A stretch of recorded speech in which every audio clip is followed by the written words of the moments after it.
سلسلہ نور جہاں کی آنے والی ایپیسوڈ میں آپ دیکھیں گے کہ سمر بہت رو رہی ہوتی ہیں کہ اس کے ساتھ اتنا برا ہو رہا ہے۔ سفیر کا رویہ پہلے ہی اس کے ساتھ ٹھیک نہیں تھا، لیکن اب مہا کے اور اس کے بیٹے کے آ جانے کے بعد تو سفیر اس کو کسی خاطر میں نہیں لاتا۔ سنبل بہت زیادہ روتی ہے، بہت پریشان ہوتی ہے۔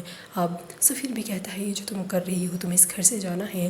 اب سنبل بھی بہت روتی ہے اور دوسری طرف مہا بھی اب سفیر کو پریشرائز کر رہی ہوتی ہے کہ اسے سنبل کو طلاق دے دینی چاہیے۔ جب سفیر اپنی ماں سے بات نہیں کرتا، پھر وہ پھر سے سفیر سے پوچھتی ہے اور مہا سے کہتی ہے نے امی سے بات کی۔ سفیر کہتا ہے کس حوالے سے؟ پھر مہا کہتی ہیں سنبل کی طلاق کے حوالے سے۔ میں نے آپ سے پہلے ہی کہا تھا کہ اسے طلاق دیں اور اسے اس کے گھر روانہ کریں، اگر ایسا نہیں کیا تو میں گھر چھوڑ کر چلی جاؤں گی۔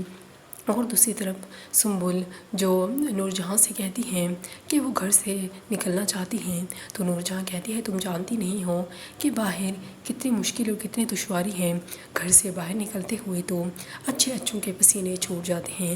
سنبل پھر بھی بہت روتی ہے اور کہتی ہیں کہ میرے ساتھ اتنا برا ہوا ہے۔ اب نوربانو اور سفینہ اسے سمجھانے کی پوری کوشش کرتے ہیں، کہتی ہیں کہ میں اس گھر سے نکلنا چاہتی ہوں اور کھلی فضا میں سانس لینا چاہتی ہوں تاکہ میں کچھ سکون محسوس کر سکوں۔